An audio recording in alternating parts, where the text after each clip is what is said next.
Halo Sobat Misteri, jumpa kembali bersama saya Andi Jogja dalam tayangan Jejak Misteri Sejarah dan Budaya. Pada tayangan Jejak Misteri Sejarah dan Budaya kali ini, saya ingin mengajak Sobat Misteri untuk membahas jejak misteri sejarah dan budaya tentang Pangeran Mangkubumi atau yang biasa dikenal dengan nama Raden Mas Sujono. Tapi sebelumnya jangan lupa tekan like, subscribe, serta tombol loncengnya agar Sobat Misteri bisa mendapatkan konten-konten jejak misteri sejarah dan budaya yang menarik serta terbaru pastinya, sekaligus agar saya bisa lebih bersemangat lagi dalam membuat konten. Pangeran Mangkubumi atau Raden Mas Sujono adalah merupakan putra dari Amangkurat IV dengan garwa ampilnya yakni Mas Ayu Tejowati yang lahir pada tanggal 6 Agustus 1717 Masehi di Kartosuro. Nama Pangeran Mangkubumi sendiri merupakan sebuah gelar berganda, yakni gelar seorang pangeran yang menjabat sebagai Mangkubumi atau kepala pemerintahan, dan pangeran yang menyandang gelar ini biasanya pangeran kedua atau putra kedua dari raja yang berkuasa atau adik dari putra mahkota.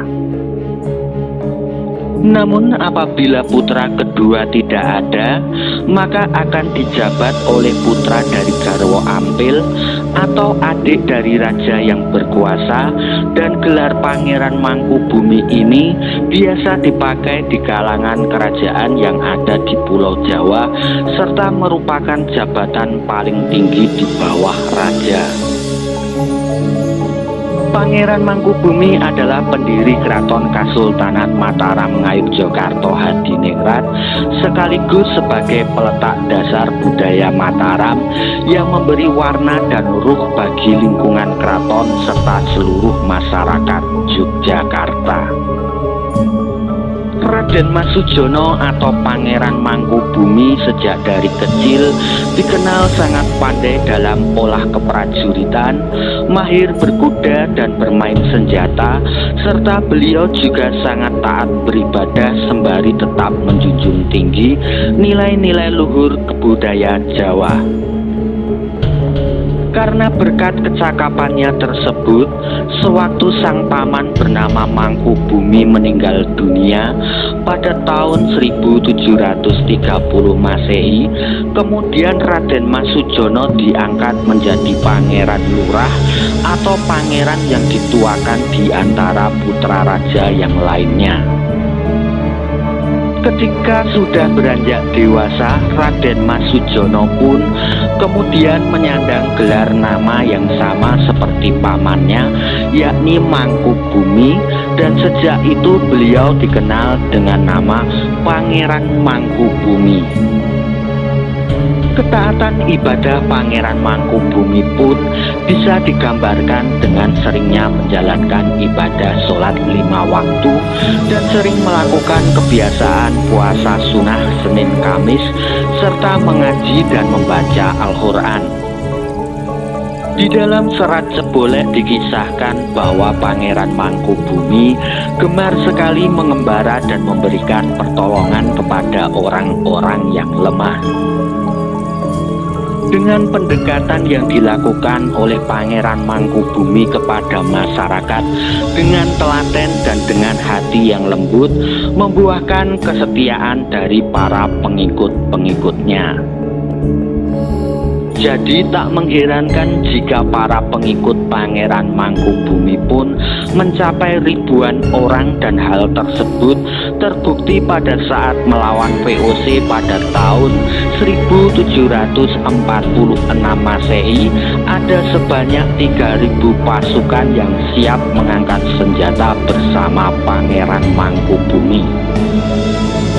Pengikut Pangeran Mangkubumi pun terus bertambah dari waktu ke waktu, dan setahun kemudian pada tahun 1747 Masehi, pengikutnya bertambah menjadi 13.000 prajurit, termasuk 2.500 prajurit berkuda. Pangeran Mangkubumi pun pernah mengalami masa-masa berat di bumi Mataram pada saat banyaknya pemberontakan yang merajalela di Mataram, mulai dari geger pecinan yang dipimpin oleh Sunan Kuning yang dibantu oleh Raden Mas Said atau Pangeran Sambernyawa, hingga gerakan-gerakan sporadis yang dipimpin oleh Pangeran Sambernyawa yang merupakan keponakannya sendiri. Pemberontakan tersebut mengakibatkan Keraton Mataram Kartosuro pun harus berpindah ke Surakarta pada tanggal 17 Februari 1745 Masehi, dan untuk meredam pemberontakan Pangeran Sambernyawa pun Pakubuwono II kemudian mengadakan sayembara yang diikuti dan dimenangkan oleh Pangeran Mangkubumi. Pangeran Mangkubumi pun kemudian bermaksud untuk mengendalikan daerah pesisir utara Jawa sebagai langkah strategis untuk mengurangi pengaruh dari VOC di bumi Mataram. Namun karena adanya pengkhianatan dan kecurangan yang dilakukan oleh Patih Pringgoloyo yang didukung oleh VOC, maka langkah Pangeran Mangkubumi pun gagal.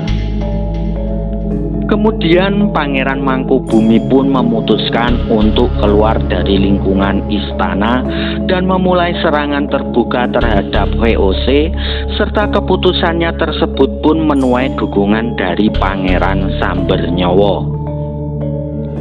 Pangeran Mangkubumi bersama dengan Pangeran Sambernyawa pun berhasil membebaskan beberapa daerah dari cengkraman VOC, dan di sisi lain kondisi kesehatan Pakubuwono II pada tahun 1749 Masehi pun semakin menurun. Kondisi kesehatan Pakubuwono II yang menurun tersebut oleh Belanda kemudian dimanfaatkan untuk didekati hingga muncul sebuah perjanjian yang berisi penyerahan kedaulatan Kerajaan Mataram Surakarta kepada VOC pada tanggal 16 Desember 1749 Masehi, dan selang beberapa hari Pakubuwono II pun meninggal dunia, kemudian digantikan oleh putranya yakni Pakubuwono yang ketiga. Mengetahui Pakubuwono II meninggal dunia dan adanya kesepakatan tersebut, kemudian Pangeran Mangkubumi pun dikukuhkan oleh para pengikutnya sebagai Pakubuwono III dan Pangeran Sambernyawa sebagai patihnya, serta terjadi ada dua Pakubuwono III di Mataram. Kemudian Pangeran Mangkubumi dan Pangeran Sambernyawa pun semakin sengit dalam bertempur melawan VOC. Garis depan VOC pun terdesak dan banyak pasukan VOC yang mati, serta hanya dalam hitungan bulan hampir seluruh wilayah Kerajaan Mataram Surakarta pun berada di bawah kekuasaan Pangeran Mangkubumi. Kegagalan dalam menghadapi perjuangan Pangeran Mangkubumi ini mengakibatkan Gubernur Jawa Utara yakni Baron van Hohendorp mengajukan untuk mengundurkan diri. Sedangkan Gubernur Jenderal Baron van Imhoff yang berkedudukan di Batavia pun juga turut merasakan tekanan atas kekalahan tersebut hingga akhirnya jatuh sakit dan meninggal.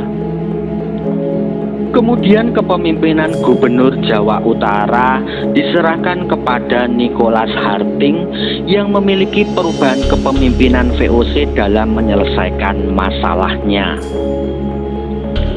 Nicholas Harting yang dikenal supel dan lancar berbahasa Jawa mendapatkan ide bahwa untuk menyelesaikan masalah tersebut hanya bisa didapatkan dengan cara mendekati Pangeran Mangkubumi dan menawarkan jalan perdamaian. Karena Nicholas Harting sadar bahwa tidak bisa melakukannya sendiri, maka Nicholas Harting pun mengutus seorang keturunan Arab yakni Syekh Ibrahim atau yang biasa dikenal dengan nama Tuan Sarip Besar untuk menawarkan jalan perundingan kepada Pangeran Mangkubumi. Pada tanggal 23 September 1754 Masehi, pertemuan antara Nicholas Harting dengan Pangeran Mangkubumi pun membuahkan hasil, dan kesepakatan tersebut merupakan rancangan awal dari perjanjian yang dikenal dengan Palihan Nagari. Hasil dari kesepakatan tersebut disampaikan kepada Gubernur Jenderal di Batavia dan Pakubuwono III, sedangkan Pakubuwono III sendiri menyepakati isi dari perjanjian tersebut pada tanggal 4 November 1754 Masehi. Kemudian isi dari kesepakatan tersebut dituangkan dalam naskah perjanjian Giyanti, yang puncak dari perjanjian Giyanti tersebut ditandatangani pada tanggal 13 Februari 1755 Masehi dan merupakan babak awal dari berdirinya Kasultanan Mataram Ngayogyakarta Hadiningrat. Dan pada hari Kamis Pon tanggal 13 Maret 1755 Masehi atau tanggal 29 Jumadi Awal 1680 tahun Jawa, Pangeran Mangkubumi pun kemudian dinobatkan sebagai raja pertama di Kasultanan Mataram Ngayogyakarta Hadiningrat dengan gelar Sri Sultan Hamengkubuwono yang pertama. Demikianlah sepenggal kisah jejak misteri sejarah dan budaya tentang Pangeran Mangkubumi atau Raden Mas Sujono. Jangan lupa, jika Sobat Misteri suka dengan tayangan seperti ini, bisa like, subscribe, share, dan tekan tombol loncengnya agar tayangan jejak misteri sejarah dan budaya ini bisa berkembang. Percaya menapa mboten, sumangga terserah panjenengan.